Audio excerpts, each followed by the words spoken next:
Ernie, yung bubong namin, pakicheck ha. May tulo kasi dun sa may kusina tuwing umuulan eh. Lumalakas na eh.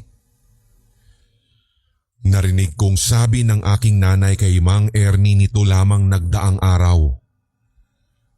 Sige Ate Rita, tapusin ko lang itong kay Aling Luz tapos aakyatin ko na yung bubong ninyo.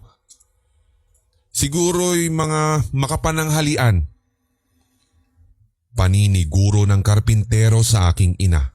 Subalit dumaan ang maghapon ay hindi natapos ni Mang Ernie ang pag-repair sa bubong ng aming kapitbahay sapagkat mas malaki pa pala kesa sa inaasahan ang sira nun.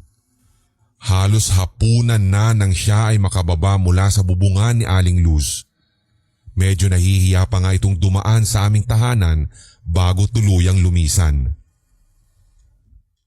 Ate Rita, bukas ko na lang gagawin yung bubong ninyo ha. Pasensya na talaga. Tinapos ko lang kasi itong kay Aling Luz para hindi ko na sana babalikan pa bukas.